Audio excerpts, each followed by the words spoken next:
तम नारायणगिरिं वंदे सच्चिदानंद विक्रम.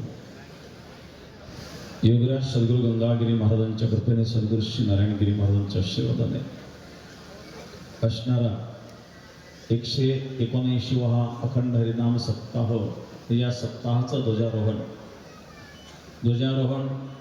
पूजन या ठिकाणी संपन्न झालेलं आहे. या सप्ताहाच्या ध्वजारोहणाकरता उपस्थित संत महंत परमश्रद्धेय सद्गुरू संत जनार्दन स्वामी महाराज आश्रम मठाधिपती रमेशगिरीजी महाराज आणि आपले बेटाचे सर्वच महाराज मंडळी, प्रत्येकाचा नामनिर्देश करण्यापेक्षा बेटाचे सर्व महाराज मंडळी आणि मान्य नामदार जलसंपदा मंत्री विखे साहेब, ते या ठिकाणी त्यांच्या हस्ते हे पूजन झालं आणि ते भाषण देऊन गेलेले आहेत. त्यांना पुढं मीटिंग असल्यामुळं, कारण मुख्यमंत्र्यांच्या सोबत त्यांची ऑनलाईन मीटिंग होती, त्याची वेळ झाल्यामुळं त्यांना जावं लागलं. माजी आमदार भाऊसाहेब कांबळे, श्री निवाजी बेहानी, सत्यजित कदम, नगराध्यक्ष देवळाली, संजय बोफण, विरज मोरकुटे, श्यामदेव शिंदे, बबनराव मुठे, त्याचप्रमाणे शरदराव नवदे, नानासाहेब शिंदे, बाबासाहेब कोते, तुळभाऊ काळे, कमलाकरभाऊ कोते, शाह पंचाळी सप्ताह कमिटी, शनी देवगाव सप्तकृषी सप्ताह कमिटी, दंगळवाडी पंचकृषी तालुका राहता आणि श्रीरामपूर MIDC जवळचे सर्व गावं, पंचकृषीतील सर्व तरुण युवक, खैरी निमगाव श्रीरामपूर रस्ता, त्याचे एक आम्ही येताना त्या मार्गे आले, थोडं त्या रस्त्याला खड्डे आहेत, तर ते खड्डे बुजवण्याचं काम आपल्याला करावं लागेल. आमदार साहेबांनी तसं बोललो आम्ही की, कारण तोही रस्ता, कारण त्या मार्गे जवळजवळ वैजापूर, गंगापूर, येवला भागातले लोक त्याच मार्गे येणार आहेत आणि मग ते जर खड्डे बुजवले गेले तर तो मार्गसुद्धा आपल्याला उपयोगी येईल. तर या ठिकाणी उपस्थित असणाऱ्या सर्व मान्यवरांना परत या ठिकाणी मी धन्यवाद देतो. योगराज सद्गुरू गंगागिरी महाराज यांनी ही जी परंपरा 179 वर्षापूर्वी सुरू केली. महाराज तसे योग साधनेवर असायचे. गंगागिरी महाराज योगी होते आणि बेट हे एकांत आहे. गोदावरीच्या उदरामध्ये तुकोबारे सांगतात, काळ सारावा चिंतने, एकांतवासी गंगा स्नाने, देवाच्या पूजने प्रदक्षिणा तुळशीच्या, युक्त आहार विहार नेम इंद्रियासी सार, नसावी बासर निद्रा बहु भाषण. हे योग्याचंच वर्णन आहे. सद्गुरू गंगागिरी महाराज योगी होते. गीतेने भगवान सांगतात, शुचोदेशी प्रतिष्ठाप्य स्थिर वासनमात्मनः. योग्याने कुठं राहावं, तर त्याचं वर्णन जे गीतेमध्ये भगवंतांनी केलेलं आहे, त्या वर्णनांनाच तंतोतंत जुळील अशा प्रकारचं स्थान म्हणजे शारदा बेट. गोदावरीच्या उदाहरण असल्यामुळं आपण एक नवीन नामकरण गोदावरी धाम असं नामकरण केलं, कारण गोदावरी मातेच्या आतमध्ये ते बेट आहे. गंगागिरी महाराजांनी तिथं साधना केली, तपस्या केली. योगी एकांत साधना करतात. स्वतःचं आत्मकल्याण प्रत्येक मनुष्य स्वतः करू शकतो, पण जगाकरता संत हे पुढे येतात. बुडत हे जन न देखवे डोळा, येतो कळवळा म्हणून. या बुडणाऱ्या जगाचा कळवळा येतो म्हणून संत स्वतः कष्ट घेतात, समोर येतात. गंगागिरी महाराजांनी एकांतिक जीवनाचा त्याग करून लोकांतात आले आणि समाजाला मार्गदर्शन करायला सुरुवात केली. त्या काळामध्ये गोदावरी तीराला असणारे जे व्यसनाधीन लोक आहेत, त्यांना व्यसनमुक्त करण्याकरिता गंगागिरी महाराजांनी तशी मोहीम राबवली. कारण त्या काळामध्ये लोक जरा तमाशाकडे जास्त वळालेले होते आणि तमाशाच्या नादी लागून घरचा तमाशा होऊ नये, आणि म्हणून गंगागिरी महाराजांनी लोकांना समजावून सांगितलं, आणि वेळेत जर आपण सावध झालो तर आपलं जीवन सुखी होतं आणि सर्व जग सुखी राहावं हीच भावना संतांची असते. सर्व संत सर्वेत्र सुखिनः सन्तु सर्वे सन्तु निरामयाः सर्वे भद्राणि पश्यन्तु मा कश्चित् दुःखभाग् भवेत्. सर्वांनी सुखी राहो, हाच भाव सर्व संतांचा असतो. ज्ञानोबराय तेच सांगतात, जे खळांची व्यंकटी सांडवतोय आज सत्कर मिळते वाढो, भूतान परस्परे पडो मैत्र जीवाचे. तर अशा प्रकारचं कार्य योगीराज सद्गुरू गंगागिरी महाराजांनी सुरू केलं. हळूहळू छोट्या स्वरूपामध्ये महाराज गावोगावी पोथ्या वाचायचे, गायी चारायचे, गोपालन महाराज करायचे. कारण महाराजांच्या वडिलांचा मृत्यू महाराज लहान असताना, अगदी गंगागिरी महाराज 2 वर्षाचे असताना त्यांच्या वडिलांचा मृत्यू झालेला आहे. आईने त्यांचा सांभाळ केला आणि एक धार्मिकतेची गोडी, ग्रंथाचं वाचन अशा पद्धतीनं त्यांनी लोकांना मार्गदर्शन करायला सुरुवात केली. आणि त्याचं स्वरूप आज एवढं भव्य झालेलं आहे. याच्या पाठीमागे सद्गुरू गंगागिरी महाराज तपस्या आहे. खूप मोठी तपस्या गंगागिरी महाराज त्या काळामध्ये एक तपस्वी साधू म्हणून महाराष्ट्रात प्रसिद्ध होते. त्र्यंबकेश्वरला निवृत्तनाथ महाराजांच्या समाधीचा शोध गंगागिरी महाराजांना लागला. तिथे अनेक समाधी होत्या. निवृत्तनाथ महाराजांची समाधी कोणती होती हे कोणाला माहित नव्हतं. एकदा या ठिकाणी सद्गुरू गंगागिरी महाराजांच्या समकालीन असणारे काही संत होते.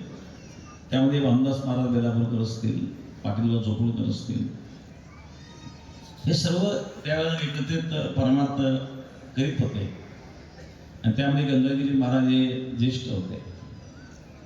लवकर महाराजांची एकदा आमची चर्चा झाली या विषयावर. गंगागिरी महाराजांनी निवृत्तनाथ महाराजांच्या समाधीचा शोध लावला.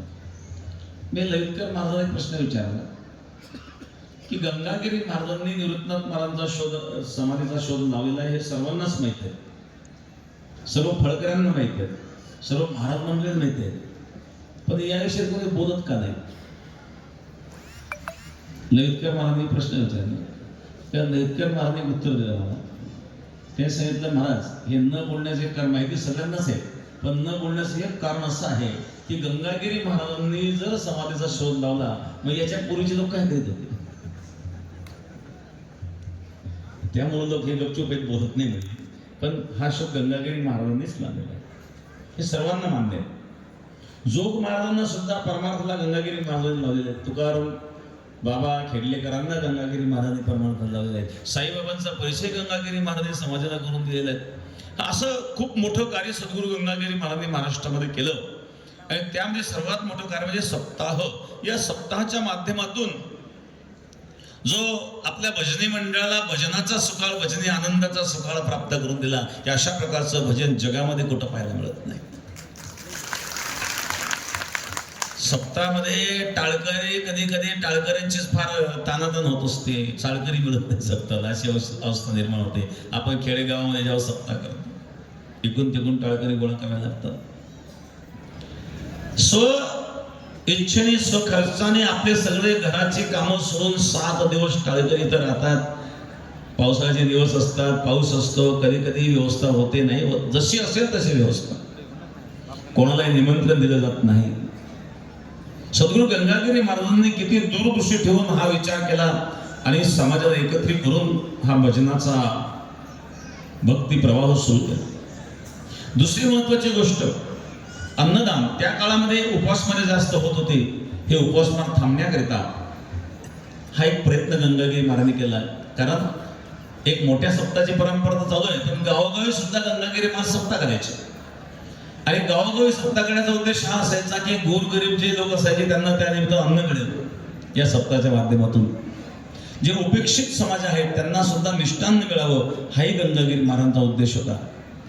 लोकांनी व्यसनापासून मुक्त व्हावं आणि भगवंताच्या भजनात जो आनंद आहे, जे समाधान आहे.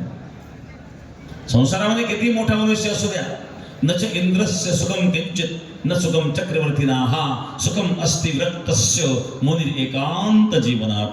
श्रीमद भागवतामध्ये वर्णन आहे, जे सुख इंद्राला नाही आहे, जे चक्रवर्ती सम्राटाला नाही आहे, ते सुखम अस्ति विरक्तस्य, ते विरक्त असणाऱ्या महापुरुषांना प्राप्त होतं.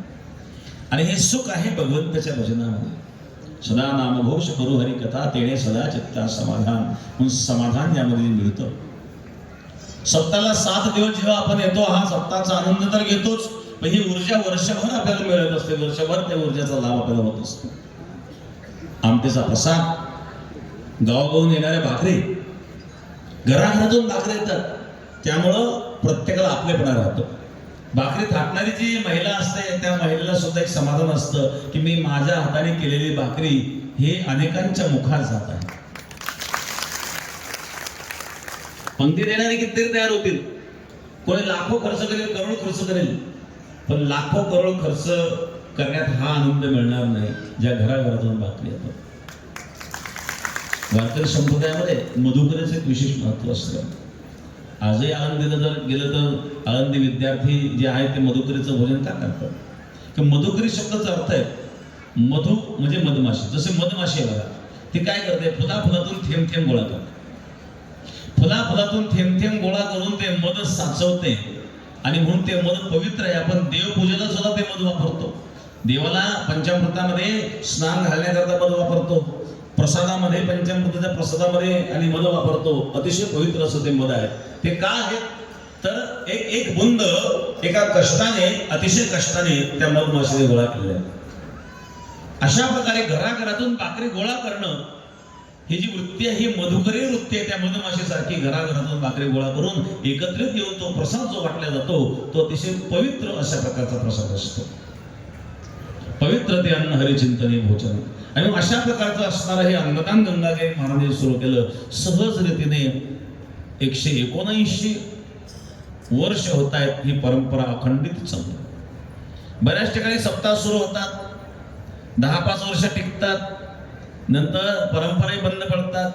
काही अनेक मोठे मोठे आश्रम आहेत की आज ते आश्रम झाडण्याकरता माणसं नाही आहेत. शेवटी गंगागिरी महाराजांची मोठी तपस्या आहे, ही साधना आहे.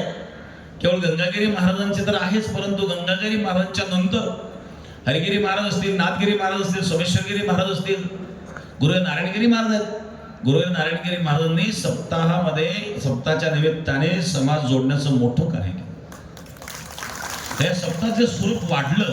हे स्वरूप वाढण्याकरता सर्वात मोठा सिंहाचा वाटा या परंपरेत कोणाचा असेल तर गुरु नारायणगिरी महाराजांचा. आज तर आधुनिक काळ आहे. आज आपल्याला एखादा प्रचार प्रसार करायचा असेल तर सोशल मीडियाचं माध्यम आपल्याला वापरता येतं. हे माध्यम त्यावेळेला नव्हतं आणि म्हणून गुरुवर्य नारायणगिरी महाराजांनी जो समाज जोडला आणि नुसता जोडलाच नाही तर ठोकून टाकून तयार केला. आणि म्हणून आज आपल्याला हे जे दृश्य दिसतंय हे त्यांनी लावलेले रोप आणि त्यांनी केलेलं कष्ट त्याचं फळ आपल्याला चाखायला मिळते. गंगागिरी महाराजांनी तर रोप लावलं पण त्याला खत पाणी घालण्याचं काम गुरु नारायणगिरी महाराजांच्या काळामध्ये विस्तृत रीतीने झालं आणि आज आपल्याला त्याचं फळ चाखायला मिळत आहेत. हे या सर्व महात्म्यांचं असणारं तपस्येचं फळ आहे. आणि म्हणून ही परंपरा पुढे चालू असणार आहेत. आज आपण आहोत, उद्या आपल्यानंतर पुढची पिढी असणार आहेत. ही परंपरा कधी खंडित होणार नाही. कारण या परंपरेच्या पाठीमागं योगराज सद्गुरू गंगागिरी महाराजांच्या साधनेची मोठी शक्ती आहे. आणि म्हणून या ठिकाणी आज असणाऱ्या 179व्या अखंड हरिनाम सप्ताहाच्या या ध्वजारोहणाच्या प्रसंगी आपण सर्व उपस्थित आहात. मी धनगरवाडी हे जरी निमित्त असलं तर या सप्ताह आपलं सर्वांचं आहे. आता आजूबाजूची पंचक्रोशीतली जी गावं आहेत या सर्व गावांनी एक काळजी घ्यायची आहे. कारण जेव्हा पंक्ती येतात, लांबून लांबून पंक्ती येतात, त्यांना यायला उशीर होतो आणि आपली पंगत सकाळी 11ला चालू होते. मग त्यावेळेला आजूबाजूच्या गावचे जे लोक आहेत त्यांनी सर्वांनी प्रत्येक दिवशी जर भाकरी आणल्या तर मग सकाळच्या ज्या पंक्ती लवकर सुरू होऊन जातील आणि नंतर मग येणाऱ्या भाकरी चालू होऊन जातात. पण सुरुवातीला भाकरींची जी अडचण येते ती येणार नाही.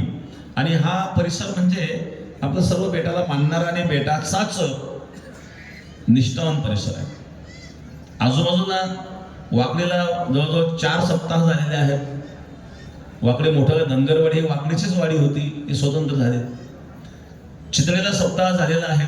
सप्ताह केलेली आपली गावं आहेत. आणि हा जो परिसर आहे श्रीरामपूर खंडाळ्याला, श्रीरामपूरला सुद्धा सप्ताह झालेला आहे. म्हणजे आपल्या परिसरामध्ये सप्ताह झालेले आहेत. सप्ताहाचा अनुभव असणारा आपला हा समाज आहे आणि म्हणून अडचण त्यामध्ये काही येणार नाही आहे. पण हे सर्व कार्य आपलं आहे असं प्रत्येकाने समजून या ठिकाणी या सहभागी व्हायचं आहे. आणि निश्चित आपण त्या ठिकाणी सहभागी व्हाल. आज एवढ्या संख्येने आपण उपस्थित झालात त्याबद्दल मी आपल्याला सर्वांना परत धन्यवाद देईल. आणि योगीराज सद्गुरू गंगागिरी महाराजांच्या या सप्ताहाचा नारळ हा पुणतांब्याला दिला जातो बरं का. तसं अजून नारळ दिलेलं नाही आहे मी, आणि म्हणून पुणतांब्याला नारळ घ्यायला यावं. आणि जर तुम्ही लेट आले आणि दुसरे जर कोणी आले पुढं तर पुणतांबेकर सुद्धा आले होते तेव्हा आम्हाला सत्ता द्या म्हणजे थांबा. तर प्रत्येक वर्षी सप्ताह मागणाऱ्या गावांची मोठी चालू करायचं नका विषय. सप्ताहाला मागणार काही गावं असतात, त्यांची लिस्ट खूप मोठी असते. कुठं सप्ताह द्यावा मोठा प्रश्न असतो. पण सद्गुरू गंगागिरी महाराजांची जिथे इच्छा असेल निश्चित महाराजांच्या प्रेरणेने तो सप्ताह होत असतो. देवळालीकर आता येऊन गेले, त्यांनी जी मागणी केली की 1927 मध्ये गुरुवर्य सोमेश्वरगिरी महाराजांच्या काळात देवळालीला मोठा सप्ताह झाला होता. आणि त्यांची एक मागणी आहे की 2027 मध्ये शताब्दी वर्ष होत आहेत. जसं शिर्डीला 2018 मध्ये आपण सप्ताह दिला होता. हो, वाकडेकरांचे 4 सप्ताह वाकडेकरांनी केलेले आहेत आणि 5वा सप्ताह करण्याची त्यांची इच्छा आहे. मी वाकडेकरांना सुद्धा धन्यवाद देईल. आणि निश्चित आपल्या सर्व वाकडेकर ग्रामस्थांना, वाकडेकर असणाऱ्या भक्तगणांना परत मी या ठिकाणी धन्यवाद देतो. आणि आता सप्ताह मागणारे खूप आहेत. जे गंगागिरी महाराज प्रेरणा देतील त्याप्रमाणे घडेल. पण आता सध्या आहे हा सप्ताह पार पाडणं महत्त्वाचं आहे. पुढं काय आहे ते पुढं घडेल. महाराजांनी आजपर्यंत जी परंपरा टिकवून ठेवलेली आहे पुढे निश्चित चालणार आहेत. तर आज या ठिकाणी आपण सर्व आलात, मी सर्वांना परत धन्यवाद देतो. आणि या ठिकाणी महाप्रसाद जो आहे आमचे गोरे पाटील, मारुती पाटील गोरे निष्ठावान भक्त आहेत आणि त्यांचं एवढं वय पण दिंडीला पाय होते. तर अशा प्रकारे आज त्यांची महाप्रसादाची पंगत आहे. सर्वांनी महाप्रसाद घेऊन जावं. धन्यवाद.